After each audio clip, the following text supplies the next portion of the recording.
creativity has been on my brain a lot. I think it's tied into this Mars and Neptune, well, Mars Neptune square, sure, but the Mars Venus square that we're coming off of, as well as Saturn building up to its ingress into Pisces. It's big creativity energy this year, especially with the fact that we're in a 7 of Hearts here, which 7 is also Neptunian. Neptune, Pisces, that's our creativity. That's that boundless, beautiful, unbridled creativity that comes through our fertile dark or from within us. It's this, when I think of these energies, especially with Mars and Venus so involved, for me, it's that beautiful human trait where we can really create something out of nothing. We literally have the power to take an idea, take a thought, and make it a reality. And this can play out in very beautiful ways, like a creative project, or fulfillment, building fulfillment in our lives, or building the life of our dreams, or getting the dream job. We can definitely materialize those things, but we can also materialize not so great things, like if we go into the past and we keep opening up recycled emotions and re-triggering ourselves, or reopening those emotions that are very charged in a negative way. We're also recreating those circumstances within our bodies and within ourselves, which can also manifest as us being caught in cycles, caught in loops, and also illness, especially for that Virgo Pisces axis. There's a lot there with, the psyche and how that plays into illness and stress levels and things of that nature. And the cells, the body, which has also been a major theme with the moon. And I don't know, it's just something that wanted to come through, is this idea of creativity. And I think what wants to come through specifically is being conscientious about how we sabotage our creations, as well as, no, they're saying no.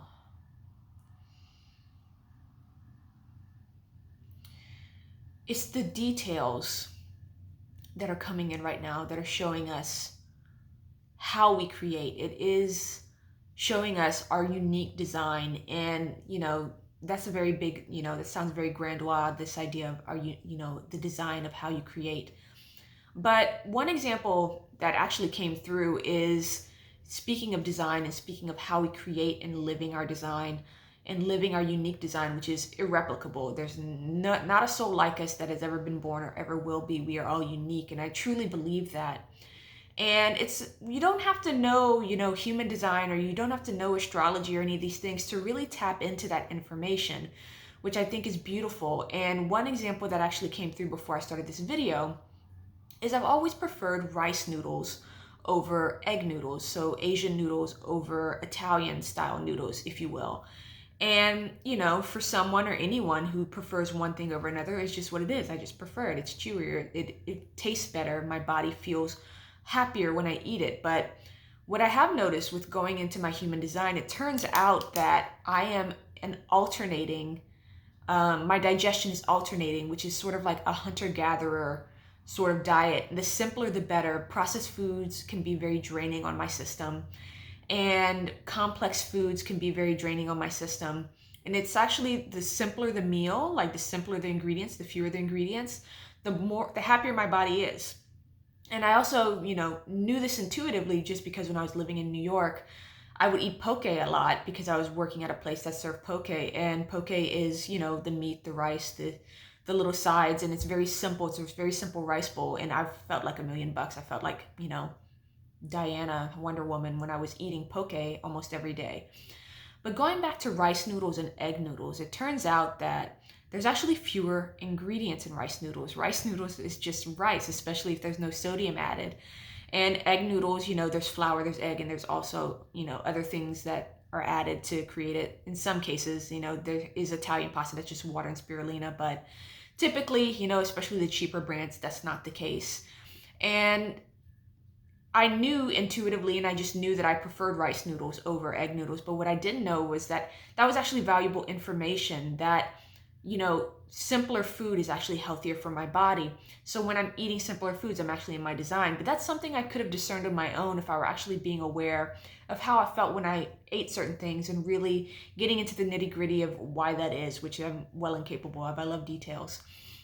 So what I'm saying is, when it comes to living our design and comes to living our unique, blueprint, and being able to embody that, we can dial it in through a lot of it through observation. It does help to know these things for, or to be told these things or to be confirmed these things. But in order to build trust with ourselves, it's actually a useful tool to really honor how we're feeling and understanding that how we're feeling is the truth. So it's, even if it's fluctuating, it's like, okay, I can tell that when I eat this, sometimes I feel great. When I eat it other times, I don't feel great. And if I'm paying attention, my body actually told me not to eat it when it wasn't feeling great. And my body told me to eat it when it was going to feel great. And really building that relationship within ourselves in order to tap in to that uniqueness within us, because that is the foundation of how we create, because we're all creative beings. And there's always an optimal way for us to operate within ourselves and in the world to really get into that energy fulfillment and to bring that fulfillment into our material existence and our lives. And a big part of that creative process is just listening and really being in that energy of listening. And I guess that's what they wanted to talk about when it came to creativity and how we are creating. And I feel this energy strongly again because we have all this energy in Pisces, all this energy building up to Pisces with Mars taking its sweet time in Gemini. And I do believe that Saturn will ingress into Pisces while Mars is still in Gemini. I might have to check on that, but big energy on how we create, how we take action, how we can pull things into the material reality from the ethers, and how that all comes from within, and how we have the capability and the tools within us to actually, be in the world and really thrive in the world if we're listening to our bodies, if we're actually building that trust in that relationship, that there's nothing wrong with us. If something's off, then if I dial back and I slow down and start observing, I can likely start pinpointing the issues that can be rectified, or even put my awareness on it in the full trust that it's going to release naturally. If it's something, like diet, and there's something that you really love to eat, but it's not good for you, and allowing those things to release naturally as well. So I hope this message resonates. I'm sending love and wishing you well. Bye.